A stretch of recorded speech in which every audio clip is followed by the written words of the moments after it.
Olá, boa noite a todos e todas e todos, né? Mais uma vez aqui, né? Com vocês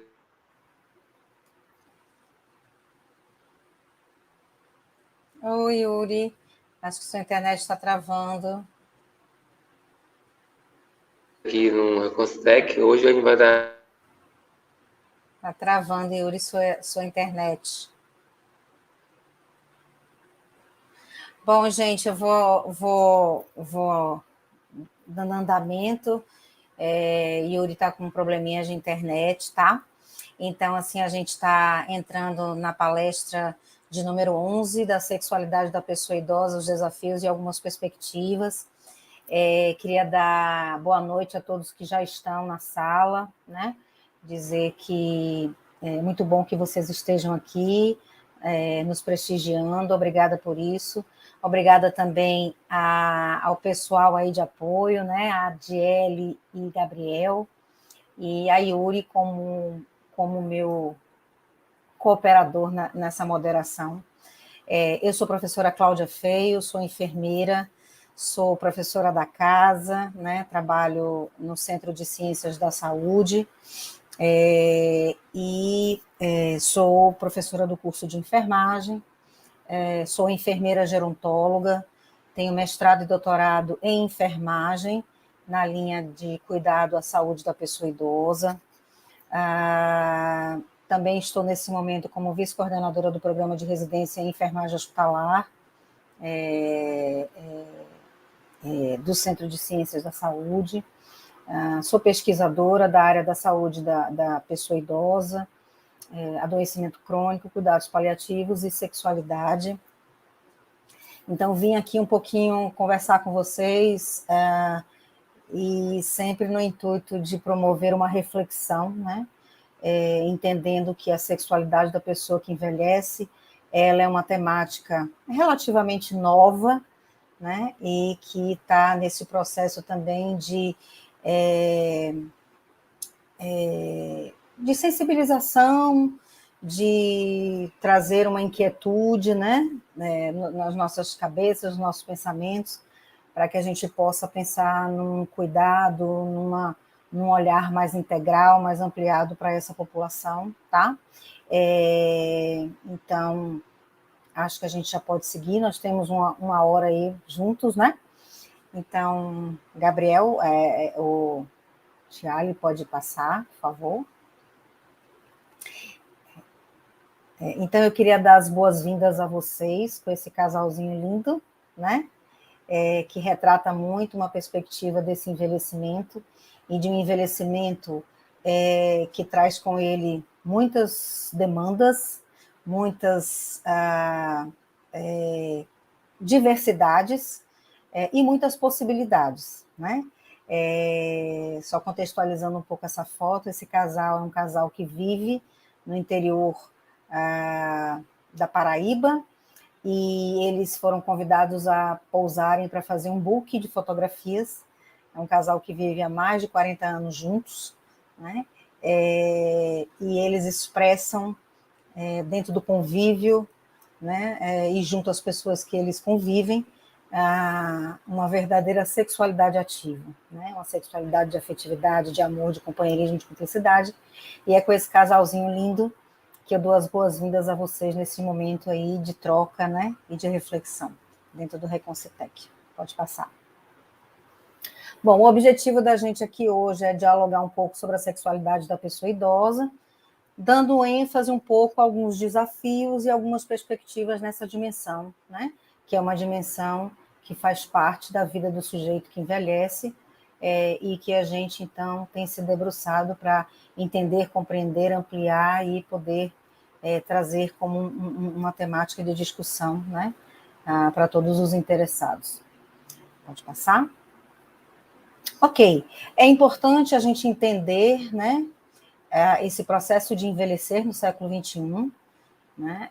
Esse é um movimento completamente em expansão, né? É uma realidade que não há como se retornar, não há como parar, não há como modificar.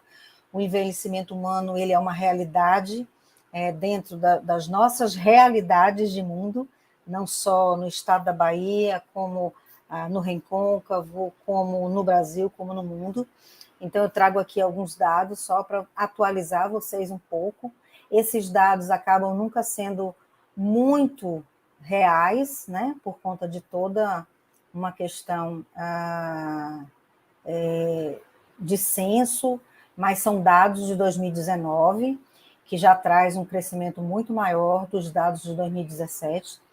Então, nós somos, a expectativa de vida, né, de uma forma geral no Brasil, são de quase 77 anos em 2019, sendo as mulheres as que mais vivem, chegando a quase 81 anos, e os homens a 73. Né? A gente teve um índice de envelhecimento, ou seja, de pessoas acima de 65 anos ou mais, de quase 50%. Então, isso é um dado muito alarmante na perspectiva de que nós precisamos cada vez mais estarmos preparados para essa realidade, né?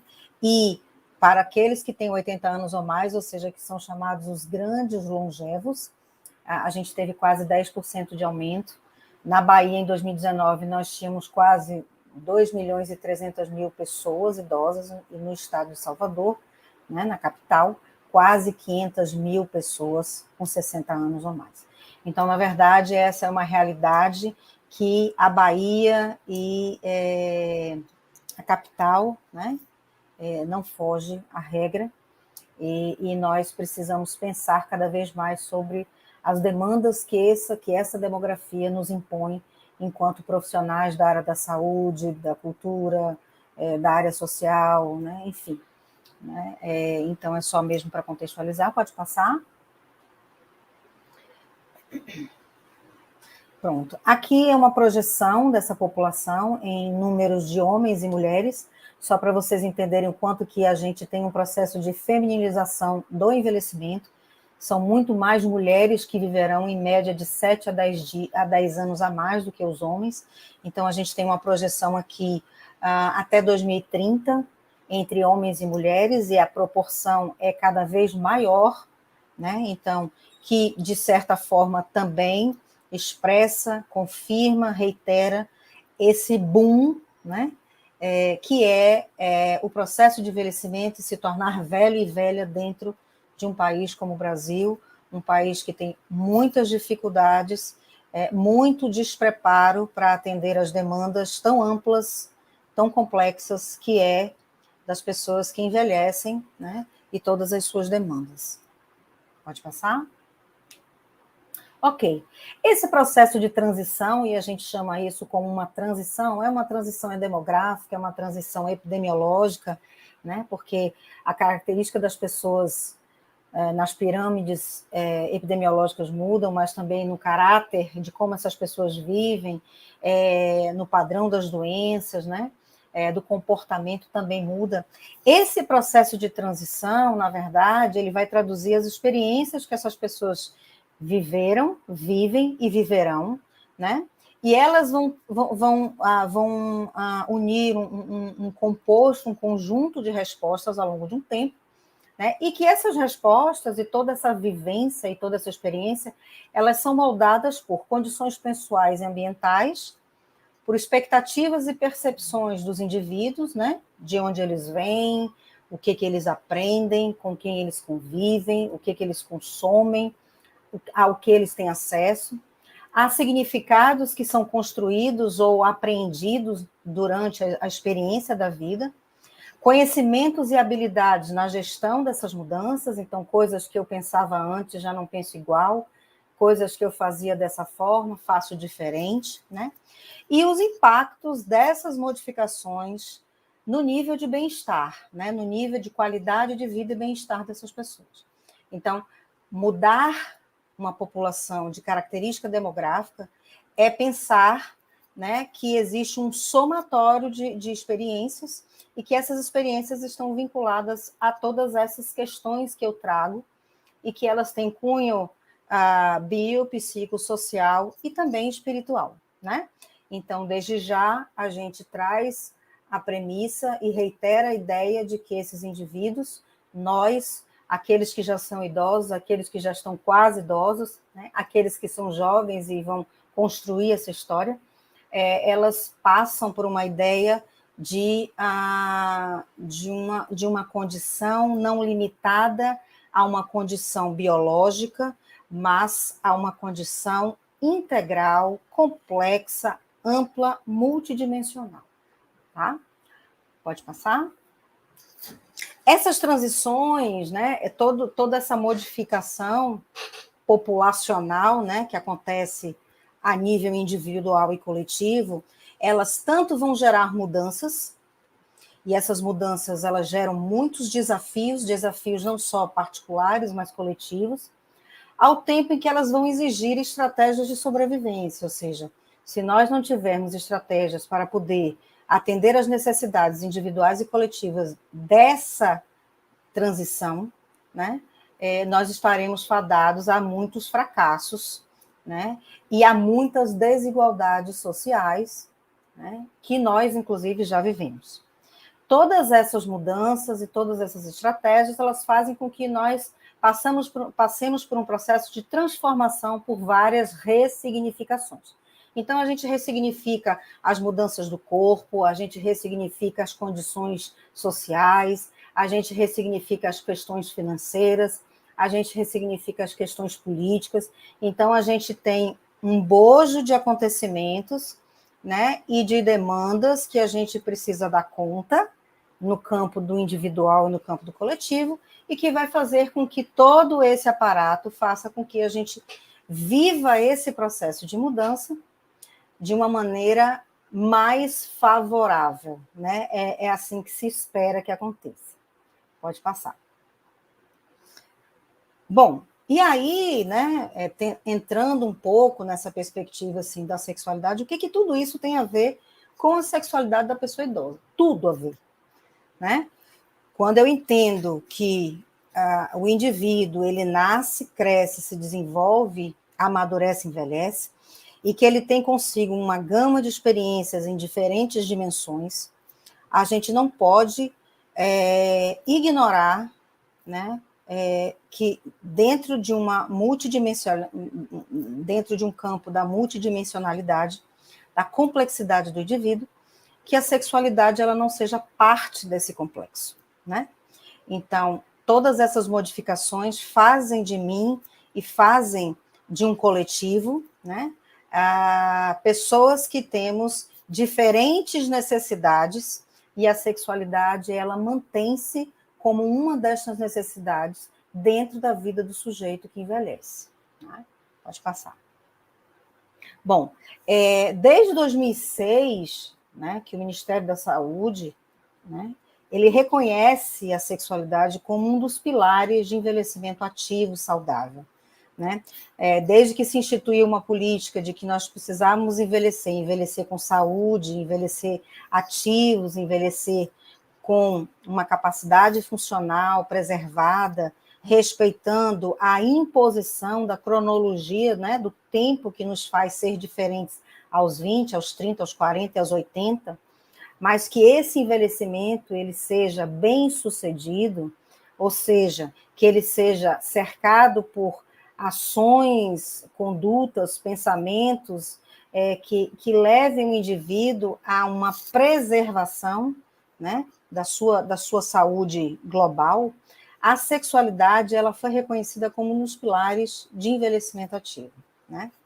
E, para além disso, né, nós, no Brasil, a gerontologia, que é a ciência, né, que abarca esse indivíduo biopsicossocial numa perspectiva de envelhecimento e velhice, a gerontologia do Brasil, ela defende esse caminhar, essa linha de pensamento, porque é também uma tendência totalmente internacional, ou seja, não somos nós apenas que estamos pensando isso, mas pessoas lá fora, em outras realidades, em outras condições socioeconômicas, políticas, também pensam, e já pensaram, e já começaram a pensar isso muito antes de nós, de que é preciso legitimar, dentro da velhice, a vida sexual, né, em todas as suas condições, desde o sexo até a ressignificação por outras vias de contato, de afeto e de sexualidade ampla.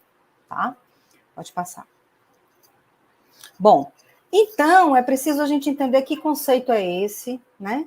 Quando a gente pensa em sexualidade humana. Então, a sexualidade humana, ela é do recém-nascido, ela é do adolescente, ela é do adulto jovem, ela é do adulto maduro e ela também é do idoso, né? Da pessoa idosa. Porque ela é humana, ela está intrínseca e extrínseca ao longo das nossas vidas, né? Então, em 2002, a OMS ela estabeleceu um conceito que é maravilhoso, é um conceito global, extremamente inclusivo e extremamente amplo, que de fato consegue traduzir uma sexualidade muito além do que se estabelece socialmente, né, dentro das sociedades, que é uma sexualidade muito pautada numa genitalização, num corpo bonito, num corpo jovem, numa vivacidade, né? Mas não é só isso, né? Então, a OMS diz que a sexualidade ela é uma energia que nos motiva a procurar amor, contato, ternura, intimidade, que ela se integra no modo como a gente se sente, como a gente se move, como a gente toca e como a gente é tocado. Significa dizer que a gente é um ser social e que a gente não vive, não consegue conduzir sozinho esse mecanismo de viver, né? É preciso estar no coletivo, é ser-se sensual e ao mesmo tempo sexual, ou seja, nada me impede de que o meu corpo, mesmo envelhecido, procure, né, um contato sexual, e esse contato pode ser desde um afeto até um ato sexual, né? Ela influencia os meus pensamentos, as minhas ações, as minhas interações comigo e com o mundo, e por isso ela tem uma total influência sobre a minha condição de saúde física e mental, né? Nós não vivemos sem afeto, nós somos seres sexuais desde que nós somos gerados, né? E isso é o correr da nossa vida. Tudo que nós vivemos, tudo que nós planejamos tem imbuído em nós um planejamento de prazer.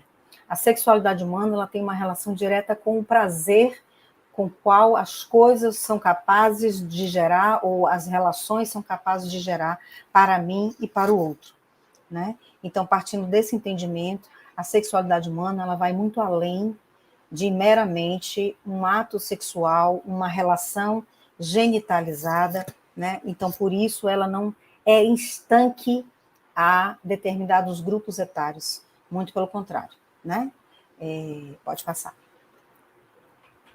Bom, quando a gente pensa nessa questão da sexualidade, a gente precisa considerar alguns determinantes e alguns indicadores, e aí é claro, é clássico e é indiscutível que quanto mais preservado, quanto mais saúde, e uma saúde física, nesse sentido, é importantíssima, né? Mas também a saúde mental, a saúde emocional, né?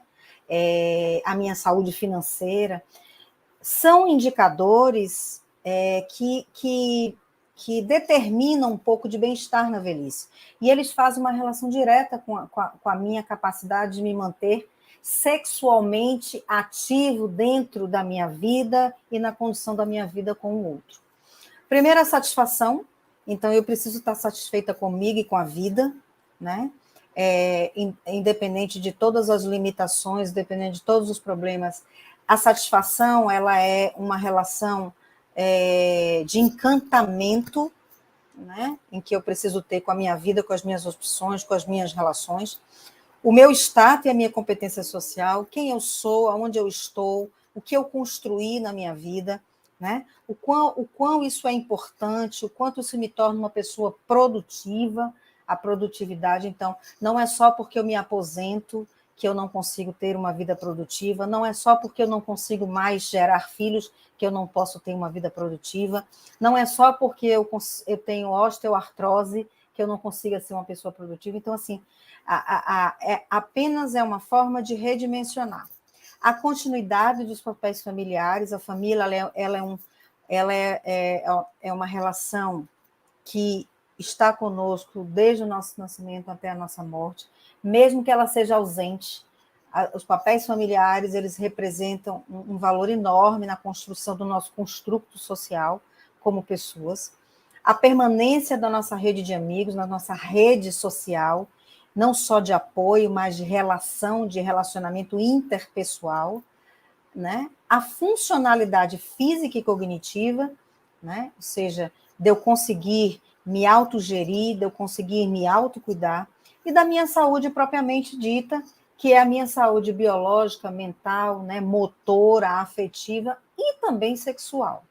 Então, é claro, é posto, é indiscutível que quanto mais saúde ampliada eu tiver, mais eu estou conectada com a minha sexualidade e com a minha sexualidade que transpõe a minha pessoa e que toca o outro como sujeito, né, de contato e de relação no mundo, tá? Pode passar. Bom, a partir daqui a gente começa a traçar alguns desafios diante dessas coisas que eu trouxe, e na perspectiva do que eu me propus a trazer para vocês aqui, o primeiro desafio é que é preciso considerar algumas questões que são importantíssimas, né? Quando a gente pensa no sujeito que envelhece e que traz com ele a sua biografia, né? Cada um de nós tem a sua história, cada um de nós escreveu, né, no caderno da vida uma biografia, uma identidade social, uma identidade em que me faz ser uma pessoa única, exclusiva, né? E essa biografia ela precisa ser considerada, né, quando eu penso em sexualidade. A minha idade cronológica é preciso, porque existem processos que são mais comuns quando eu sou jovem, processos que são mais comuns quando eu sou maduro e processos que são mais comuns quando eu estou velho, né? O gênero, então, eu sou um homem, eu sou uma mulher, eu sou um homem que não me reconheço no corpo de homem, eu sou uma mulher que não me reconheço no corpo de mulher. Então, tudo que está relacionado a esse gênero, né, que é o corpo, que são os valores, que são os mitos, que são as minhas práticas, que são os valores morais, tudo isso me constitui como um corpo de gênero, né, e que passa, que vai muito além de apenas uma definição biológica ou genética de uma genitália masculina ou feminina, né? Isso é uma configuração genética, fisiológica, mas, para além disso, existe uma conformidade, uma conexão, uma estruturação, né? Que vai além dessa biologia, que vai além dessa anatomia, que vai além dessa formação genética, né, de nascer homem ou mulher. A visão que eu construo sobre sexualidade, para muitas pessoas a sexualidade é uma coisa ruim, porque a história de vida dessas pessoas é permeada de muitas coisas ruins, né? A visão de sexualidade para outras pessoas é uma visão de sexualidade feliz, construtiva, né? De bons frutos. E então, a visão que eu tenho sobre a sexualidade também vai se transpor para quando eu estiver mais velha, né? Para que eu me mantenha conectado ou não. Os muitos mitos, né, de que a gente envelhece e não sente mais prazer, de que a gente envelhece e não tem mais desejo, que a gente envelhece e a gente não é mais capaz de seduzir ninguém, a gente envelhece, então a gente não precisa mais de sexo, a gente não precisa mais de afeto, né? Então, são uma série de questões que a nossa sociedade, que o mundo põe, né? A gente acredita que é verdade e, às vezes, sem nem querer, sem nem entender, a gente está reproduzindo isso, né? Então, hoje são os nossos velhos que vivem, amanhã seremos nós que talvez estejamos submetidos a esses tantos mitos que são construídos dentro de uma questão, né, de um mundo social, de construção de valores educacionais, cultura, né, religião. A minha condição de saúde, né, reiterando o que eu já disse, quanto mais saudável eu sou, mais conexão esse corpo que me pertence, que é meu e que detém todo esse poder, né, de empoderamento, de autocuidado, de autodecisão, de autoestima, ele pode estar muito mais facilmente conectado na manutenção dessa conexão de sexualidade e medicalização. E aí, num contraponto à condição de saúde, quanto menos saudável eu sou, quanto mais doença eu tenho, quanto mais medicalizada eu sou, mais difícil se mantém essa conexão com o meu corpo, com esse corpo que expressa sentimento, e que esse sentimento e essas necessidades possam ser atendidas por mim ou em conexão com outras pessoas. Né? Então, esse é um dos principais desafios, né? Que não é um, mas são vários, e que começam a gerar para nós demandas, né? Instrumentalização para poder olhar para essas pessoas, né? E não apenas dizer pode, não pode, quer, não quer, deve, não deve, mas considerar vários aspectos para que a gente possa, de fato, cooperar, né? Nessa recondução, nessa ressignificação, nessa compreensão do que seja envelhecer e trazer consigo, né, a demanda de sexualidade. Pode passar. Ok, um outro desafio é entender que quando a gente entra nesse estágio da vida, a gente não tem mais uma função que é muito, muito enquadrada, e aí as mulheres, isso é uma perspectiva muito forte para as mulheres, a gente perde essa capacidade de reprodução, de procriação, né? E a gente, então, fica com dois núcleos essenciais dessa sexualidade, que ainda é muito pautada num processo reprodutivo, numa ideia de que são mulheres que estão em vida reprodutiva, que são mulheres que nessa vida reprodutiva elas podem ter relações sexuais, elas podem engravidar, elas podem A, B, C, D, E, F, G, o alfabeto todo, né? Mas que quando elas saem desse ciclo, e aí que são os dois marcos muito importantes na vida dessa mulher, que é o momento que ela se torna uma mulher com capacidade procriativa, e no momento que ela se torna uma mulher incapaz de procriar, né? E aí o núcleo essencial fica por meio das relações interpessoais que perpassam a minha convivência, a manutenção das minhas relações, a humanização que eu construí e que eu fiz com que essas pessoas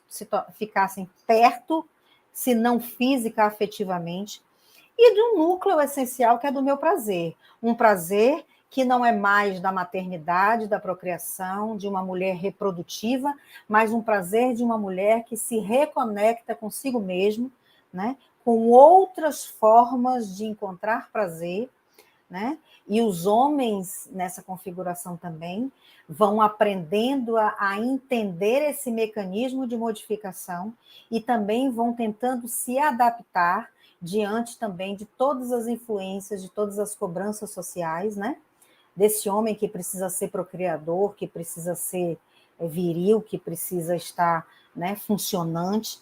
Então, é um momento de muita ressignificação, de muitas mudanças biopsicossociais, e que o núcleo central passa a ser não mais essa vida reprodutiva, né, que não necessariamente a gente gera filhos, a gente, né, procria, mas que existe essa pressão, né, mas ela fica centrada no prazer e nas relações interpessoais, né? Pode passar. Bom, nesse processo, né, eu acabei de dizer, a gente passa por muitas mudanças. Eu diria que talvez sejam mudanças muito mais significativas, muito mais desafiadoras, para que nós possamos entender, compreender e criar estratégia para enfrentar e reorganizar. Então, são mudanças de cunho social, psicoemocional, fisiológicas, que desorganizam, né, esse indivíduo, e que passa a exigir desse indivíduo o desafio de uma reorganização interna e externa.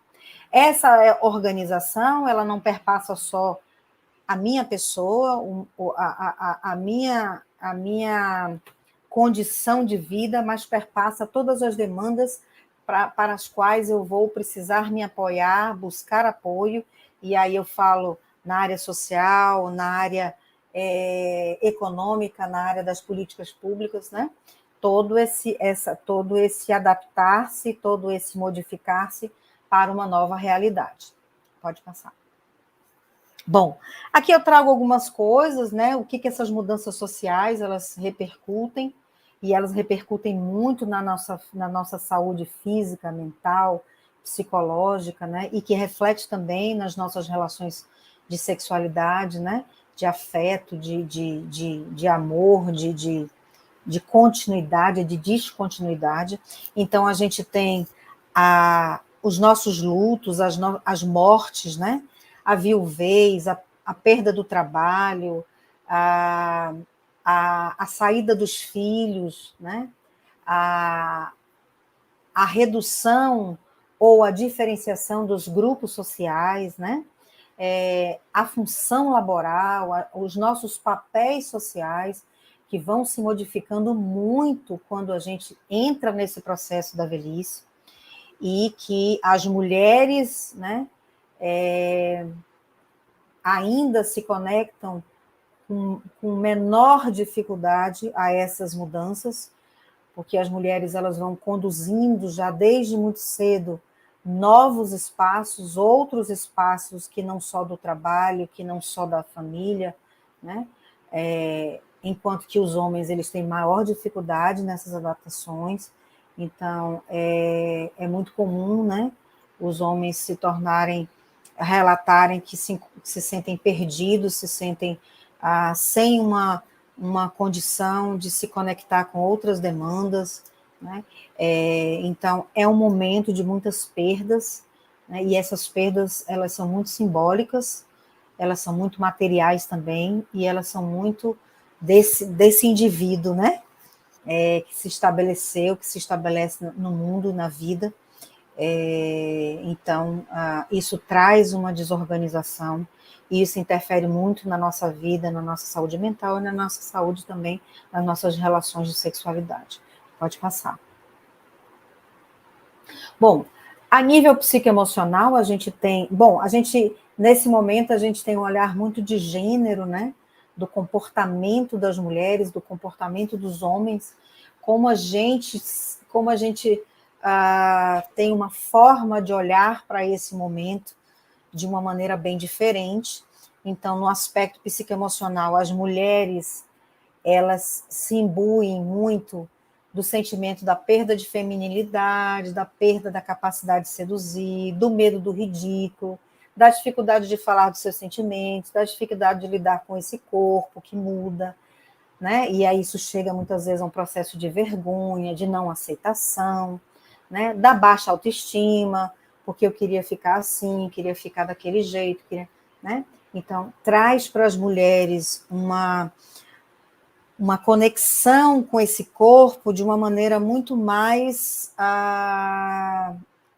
psicoafetiva, né? Para os homens, existe muito uma preocupação do desempenho, da desenvoltura desse corpo, né? Será que eu mesmo vou conseguir me manter o mesmo homem de sempre, com o meu desempenho, com a minha virilidade, com a minha masculinidade, né? Então, os homens, eles focam muito naquilo que muitas vezes é um aprendizado de família, de cultura, de sociedade, né? Que é muito imbuído ainda num aspecto muito genitalizado. A gente ainda tem muito essa realidade por conta do padrão, né? De que nós ainda temos desses velhos e dessas velhas na sociedade. E as mulheres, por toda uma questão mesmo, né, da aparência, do que se perde, da dificuldade mesmo, né, de se reconectar com esse corpo como forma de muitas vezes, subestimar, né, muitas das capacidades que não se perde, só porque um corpo muda, só porque, né, o hormônio abaixa, enfim. Então, são aspectos psicoemocionais que se diferem muito e que estão muito pautados na cultura, nos aprendizados, né, de todo esse movimento social que é ser homem, que é ser mulher, que é ser homem velho, que é ser mulher velha dentro da sociedade. Pode passar? E as mudanças fisiológicas, que elas são extremamente marcantes, né? As mulheres, elas são meio que um reloginho, né? Então, a gente tem uma vida, né, orgânica, fisiológica, toda cronometrada, e quando as mulheres elas passam nessa idade, nesse processo de vivenciar climatério, menopausa, as mulheres elas começam a ter muitas dificuldades, né? Essencialmente pela alteração dos hormônios, então as mulheres apresentam várias modificações, atrofia vaginal, a diminuição da vascularização, que reduz as secreções, inclusive aquelas que fazem com que as mulheres se mantenham lubrificadas, né? A mucosa vaginal fica mais fina, menos elástica, as contrações, né, dos impulsos nervosos reduzem, então as mulheres relatam, elas sentem menor contratura no momento de um orgasmo, as mulheres têm vulvovaginite por conta da atrofia e por conta da redução da lubrificação, né, elas tendem a ter um maior índice de processos inflamatórios ou infecciosos na vagina e na vulva, diminuição da libido, incontinência urinária, modificação das mamas, né? Então, tudo isso vai fazendo com que esta mulher comece a perceber que esse corpo não é mais daquela mulher reprodutiva, não é mais aquele corpo tão cheio de vivacidade, mas não necessariamente é um corpo incapaz, né, de continuar a ter a sexualidade no seu curso, né, e de necessitar de uma assistência, de um cuidado mais direcionado para que ela compreenda e para que ela possa transitar por esse processo, que são de perdas, sem se desconectar com a sua sexualidade e com essa relação de sexualidade com o mundo, né, e com as pessoas que a cercam, né? Pode passar? Nos homens também existem muitas alterações fisiológicas, e aí eu sempre gosto de ressaltar, porque isso é a maior demanda, né, das consultas, dos atendimentos.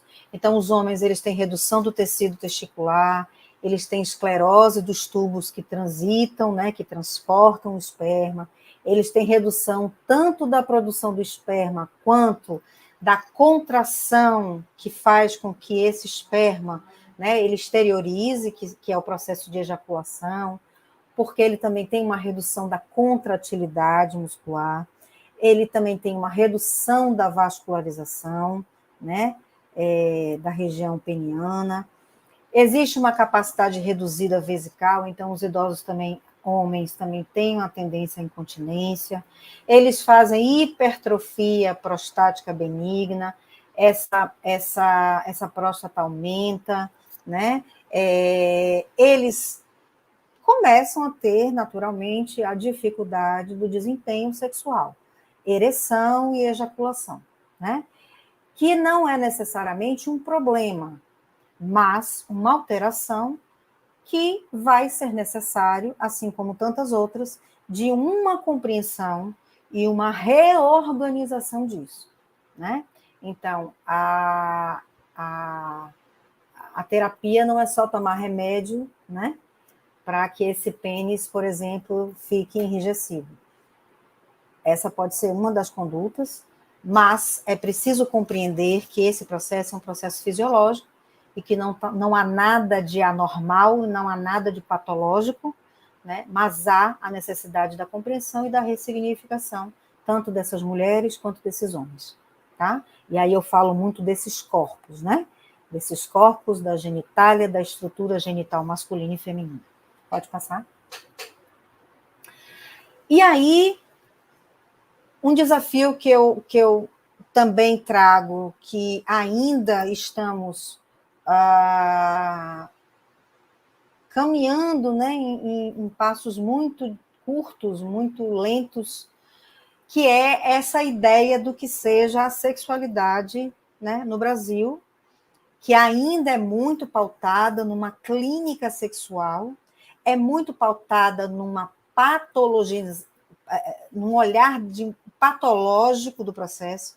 Então, eu só lido, eu só falo, eu só trato quando o indivíduo traz uma alteração, né? Então, a gente ainda tem um movimento que é muito pequeno no campo da educação sexual, e dentro dessa clínica sexual, a gente ainda tem uma atuação muito restrita da medicina sexual, e que é uma medicina extremamente medicalizada. Então, tudo vai se resolver pelo tratamento terapêutico medicamentoso, né? Que tem todo o seu espaço de legalidade, mas que não pode ser vista apenas numa perspectiva patológica, funcional, biológica, genital, né? Então, há ainda um espaço muito pequeno, muito velado, muito ínfimo dessa sexologia clínica, ou seja, que é olhar para essa sexualidade de uma maneira mais ampla, né? De uma escuta, de espaços de educação, de espaços de formação, de espaços de acolhimento, de espaços que naturalizem, né, a discussão e toda a desenvoltura para essa temática. Então, esse é um desafio muito grande ainda na nossa realidade, né? Brasil, Bahia, Recôncavo, Salvador, tá? Pode passar. E aí a gente vem com algumas perspectivas, que é o que a gente percebe na literatura, na nossa experiência, né, de estudo, de pesquisa, de abordar esses sujeitos nos serviços.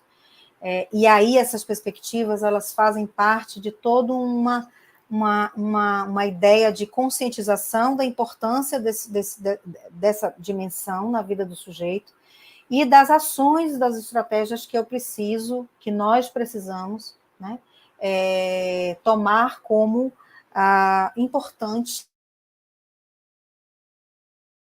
nas condutas e o nosso cuidado, dos nossos planejamentos, né, em todas as instâncias. Primeiro, o diálogo ampliado. É preciso falar sobre isso, né?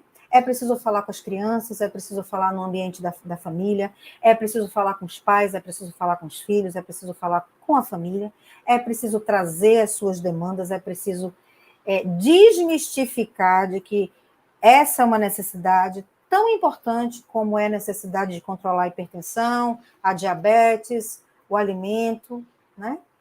A inclusão dessa temática na formação, quanto mais antecipadamente a gente conversa sobre isso, a gente vai construindo um conceito e um conhecimento que vai alicerçando a capacidade que eu tenho de olhar e olhar de uma maneira ampla, né? E qualificar não só o meu exercício, mas o exercício do serviço em relação às práticas de saúde, às práticas sociais, às práticas políticas, né?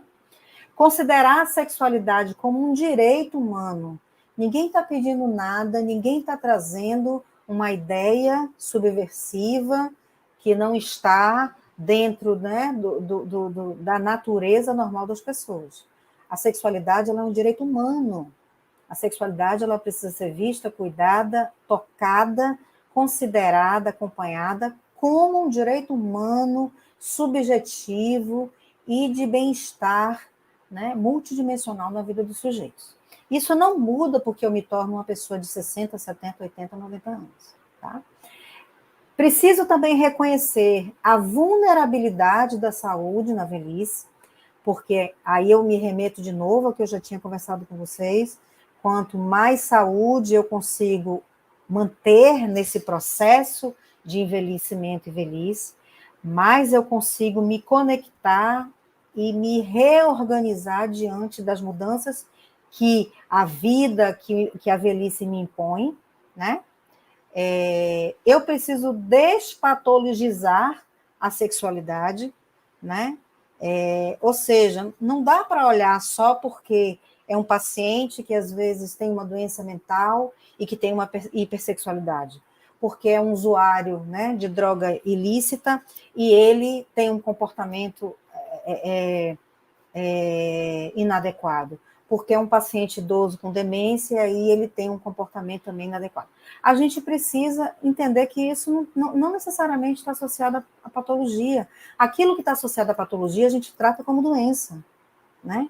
E aí a gente tem as manifestações de uma hipersexualidade, de uma sexualidade deturpada nos processos patológicos, mentais, degenerativos, né? Mas a gente está falando aqui de pessoas normais, a gente está falando de pessoas que têm um curso de vida, né, que viveram, se apaixonaram, amaram, casaram, se separaram, construíram família, tiveram filhos, tiveram prazer, né, namoraram, tiveram relação sexual, enfim, e que elas precisam continuar vivendo, né, esse curso até que elas descansem, né? Quando a gente sai desse lugar de doença, a gente sai desse lugar de medicalizar tudo, né? Nem tudo precisa de remédio. Às vezes o remédio é uma boa conversa, às vezes o remédio é a gente poder fazer com que o indivíduo se sinta acolhido e com condição de trazer essa demanda, né, de uma maneira sem preconceito, sem limitação, né, sem julgamento, tá? Pode passar?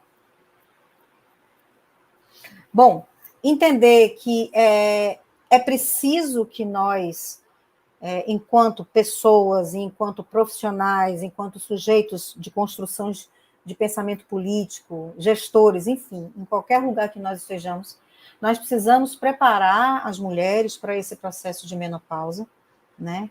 É preciso, nós ainda vivemos com mulheres que têm problemas simples de lubrificação vaginal, que evitam ato sexual, que têm dor, que fazem infecção, fazem vulvovaginite, que fazem, às vezes, sangramentos, né? Porque a gente não consegue, elas não conseguem ter uma liberdade, né? Uma condição simples de falar sobre um problema, porque elas têm vergonha de dizer que transam, porque elas têm vergonha de dizer que desejam, né? Porque elas têm vergonha de dizer que muitas vezes elas eram viúvas e conheceram alguém, ou porque elas estão se descobrindo pela masturbação, enfim, né? É preciso fazer com que essas mulheres entendam o que está acontecendo com esse corpo, com essa genitália, e a gente precisa ajudá-las a reconduzir, né? É preciso também cooperar com essa recondução de vida sexual, tanto para homens quanto para mulheres, né?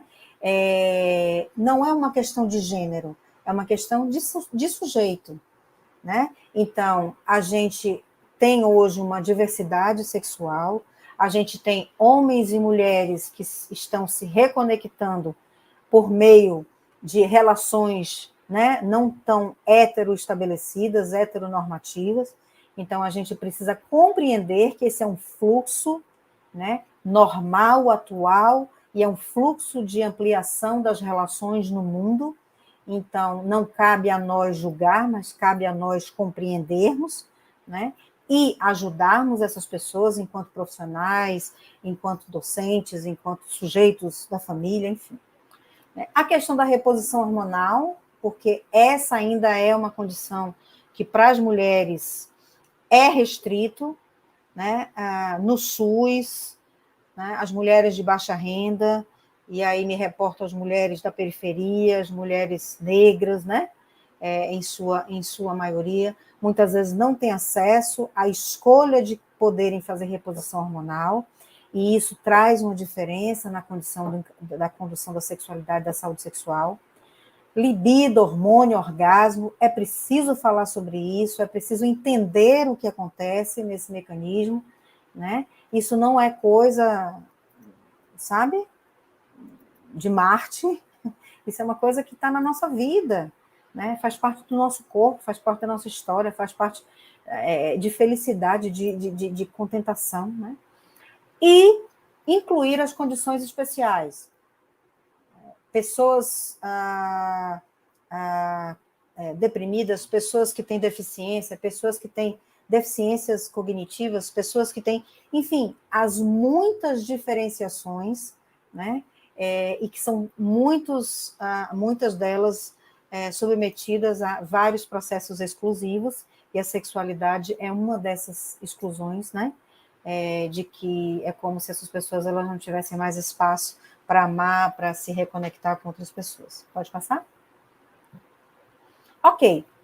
Lembrar sempre das perspectivas que são as políticas públicas, né? A gente tem as políticas diretrizes da integralidade, a Política Nacional da Pessoa Idosa, a Política Nacional de Saúde da Pessoa Idosa, o Estatuto, a Política Nacional de Humanização, a Política Nacional de Enfrentamento à Violência. Nós temos vários recursos legais, mas que sozinhos eles não vão funcionar sem que a gente não arregace as mangas e a gente assuma o papel como cidadão, né, como pessoas da saúde, do social, da academia, da comunidade, que a gente entenda que essas políticas estão aí e que nós precisamos entender e incorporá-las e exigir que elas sejam praticadas na sua integralidade, né? Pode passar? Bom, e aí eu sempre gosto de deixar uma dica de filme, né? Eu acho que a gente pode trabalhar muito nessa perspectiva aí de tentar olhar essa sexualidade, né? De maneiras diferentes, e aí o cinema traz essa possibilidade, pode passar. Então eu deixo aqui algumas dicas de filmes que vocês podem ver, né? Que tratam sobre essas questões da relação, da sexualidade, né? Da sexualidade num contexto mais engraçado, num contexto mais do drama, no contexto mais do corpo, no contexto mais da subjetividade, né? No contexto mais de uma ressignificação de que essa sexualidade ela é pautada numa relação de companheirismo, numa relação de reconexão com alguém que traga afeto, traga autoestima, né? Então, tem várias coisas aí que vocês podem ver ao longo dessas dicas, né? E aí pensar um pouco sobre essa questão do envelhecimento, da velhice e da sexualidade. Pode passar?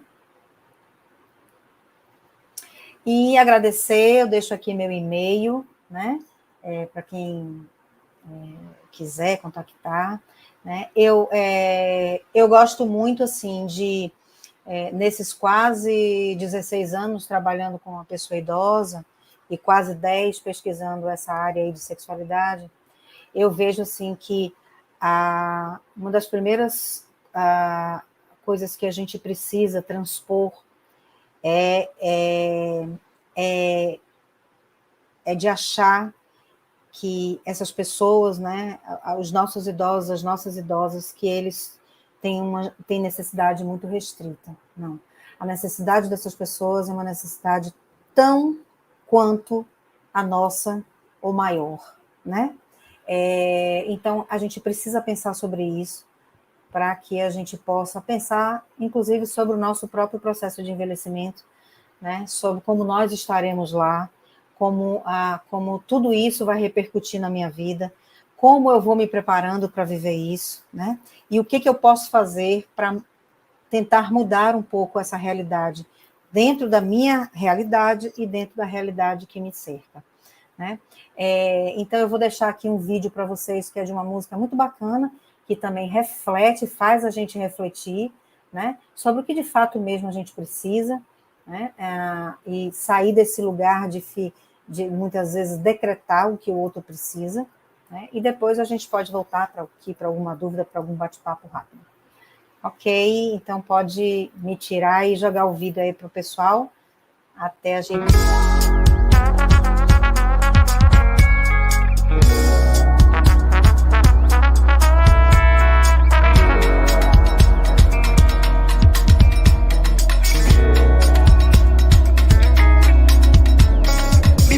É água, comida é pasto. Você tem sede de quê? Você tem fome de quê?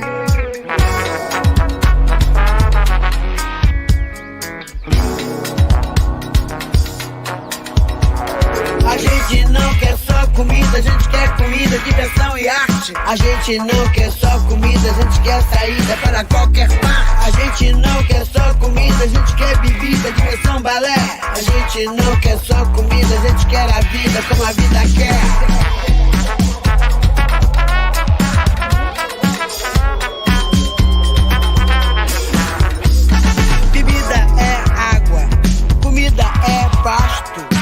Você tem sede de quê? Você tem fome de quê?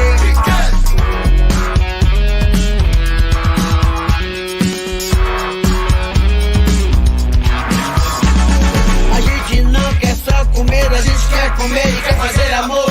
A gente não quer só comer, a gente quer prazer pra aliviar a dor. A gente não quer só dinheiro, a gente quer dinheiro e felicidade. A gente não quer só dinheiro, a gente quer inteiro, não pela metade.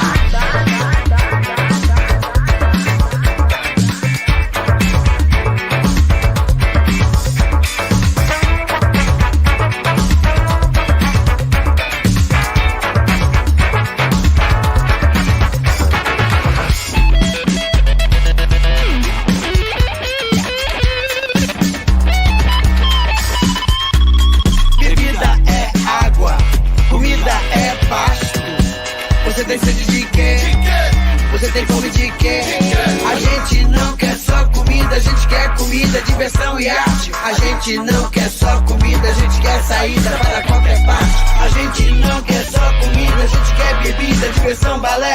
A gente não quer só comida, a gente quer a vida como a vida quer. A gente não quer só comer, a gente quer comer e quer fazer amor. A gente não quer só comer, a gente quer prazer para aliviar a dor. A gente não quer só dinheiro, a gente quer dinheiro e felicidade. A gente não quer só dinheiro, a gente quer inteiro, não pela metade.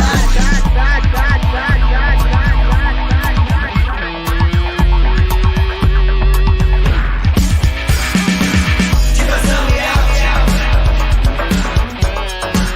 Diversão, balé. Diversão e arte. Para qualquer parte.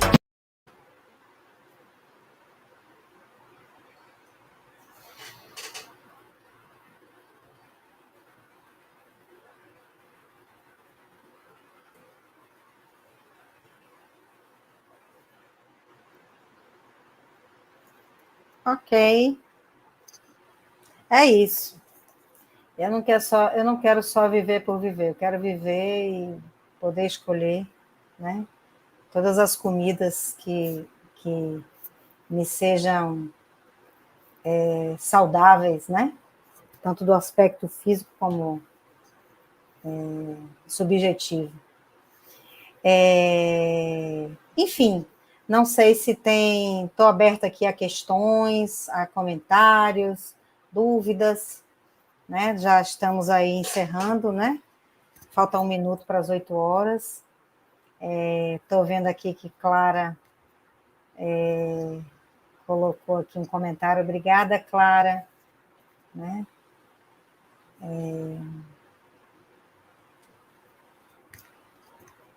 Natádina.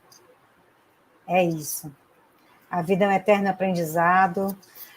Gabriel, não sei se tem alguma pergunta. Ok. O corpo pode indicar a necessidade de reposição hormonal? Sim. Na verdade, Newton, né? A partir de qual idade se pode iniciar a reposição? Newton, assim, o que define a reposição hormonal está muito relacionado ao sintoma que as mulheres têm, né? Hormônio, e aí, quando a gente começa a transitar por essa fase, né, do climatério, que é esse início das manifestações, não só físicas, mas também hormonais, nas dosagens dos hormônios, laboratorialmente falando, a gente vai começando a acompanhar esse declínio dos hormônios, né? Nas mulheres, estrógeno, estradiol, né? E a progesterona. Mas essa alteração dos hormônios, ela é muito oscilante. E o que define, o que decreta, o que declara a menopausa são 12 meses sem sangramento, sem menstruação. A mulher entra num quadro de amenorreia, né? Mas ela precisa fechar 12 meses, um ano de ciclo sem menstruar. A partir daí, ela está menopausada, né? Clinicamente falando. E a partir daí, ela vai cursar com todo esse processo até em que ela chegue a um momento de pós-menopausa.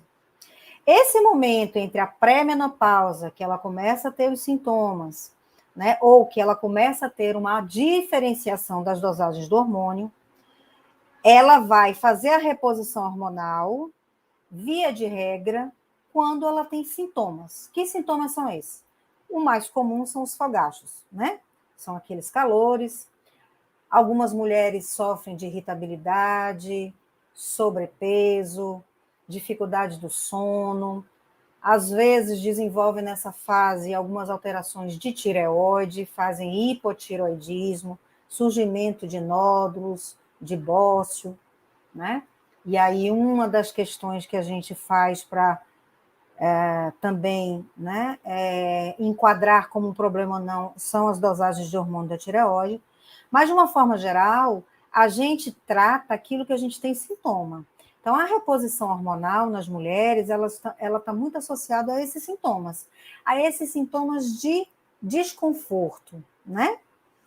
Lógico que existem mulheres que às vezes não sentem nada, mas elas definem que elas querem fazer reposição, né? Porque essa reposição do hormônio não é só para melhorar os sintomas, mas é também para evitar algumas questões, como a redução da absorção do cálcio, né?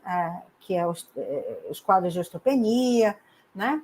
A própria libido. Então, existem outras questões que estão associadas, mas, via de regra, essa reposição hormonal, ela vem muito nesse período de pré-menopausa, para-menopausa, que é quando as mulheres começam a ter sintomas, que é como se fosse um uso antecipado do hormônio para que haja, de fato, uma efetividade dessa reposição, né? Então, isso oscila muito. Tem mulheres que começam a ter o início dessa redução do hormônio a partir dos 40, 45 anos, né? Abaixo disso é uma menopausa precoce, tem que observar se existe algum problema, né? Ovariano, enfim. E, via de regra, esse período, ele vai se reorganizando depois dos 55 anos, né? Que é quando essas mulheres já estão perto de se tornarem mulheres velhas, né?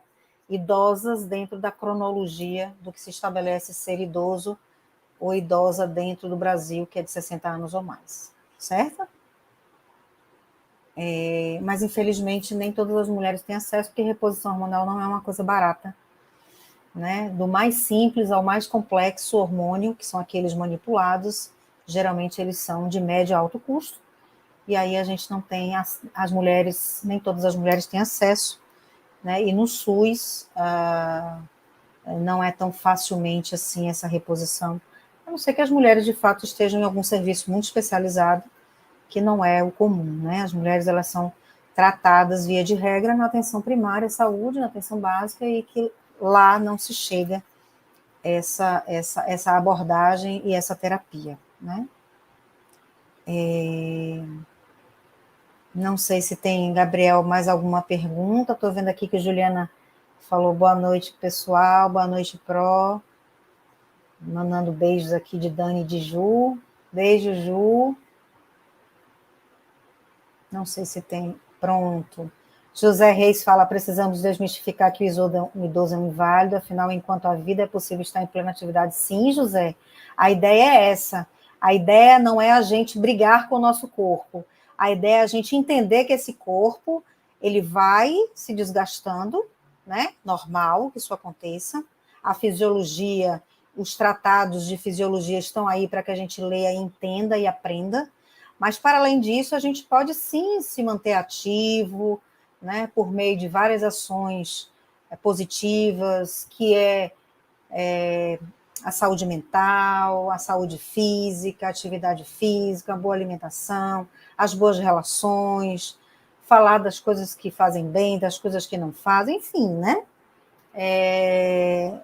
existem coisas que são bem conhecidas já, e é isso, não somos inválidos, né? Somos pessoas que passamos por uma outra fase da vida, né? Mas temos total condição de usufruir e nos mantermos vivos, ativos e felizes, né? Porque a felicidade, ela não está na idade.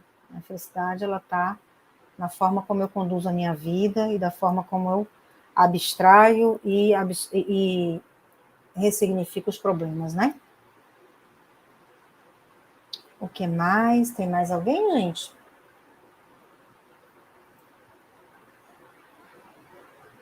Estou vendo que José botou aqui, nos meus 66 anos, sei que depende muito mais de nós mesmo do que de qualquer outra coisa. Sim, sim, José. É um momento, é um movimento muito de autoconsciência, né, para um autocuidado, para uma autoestima. Tudo sai de nós, né, de nós para o outro, para que o outro também, né, devolva na condição que ele puder devolver. Então, todos os processos, eles são deflagrados por nós, né? Somos nós que precisamos fazer o caminho de felicidade, o caminho de ressignificação, o caminho de negação daquilo que não faz mais bem, né? Das novas escolhas, né? Então, pensar em sexualidade é pensar muito nisso, né? É pensar como é que a minha vida vai permanecer a partir desse momento aí, sem necessariamente precisar me desconectar de nada, mas é só olhar de uma outra direção, né? Ok. Acho que é isso, são 8h10, quase 8h10. Se a gente não tiver mais nada, Gabriel, eu penso que a gente pode encerrar. Agradecendo muito a atenção de vocês, né? Todos que aqui estiveram, que ouviram. Eu espero que eu tenha feito assim, plantado, né, uma sementinha da reflexão mesmo sobre essa temática, para que a gente possa olhar para os nossos, né, de uma maneira mais sensível e pensar sobre o nosso processo de envelhecimento também. Ok? Então, gente, boa noite, um abraço a todos, fiquem bem, viu? E parabéns aí pelo Reconcitec, a gente ainda tem a sexta-feira aí com muitos eventos, em que a gente pode aprender mais um pouquinho aí, né? Trocar essas experiências, os conhecimentos, ok? Obrigada, Gabriel, né? A nossa queridinha, que eu esqueci agora o nomezinho dela, Tiali, eu acho, né? Obrigada a vocês, obrigada a todos e uma boa noite.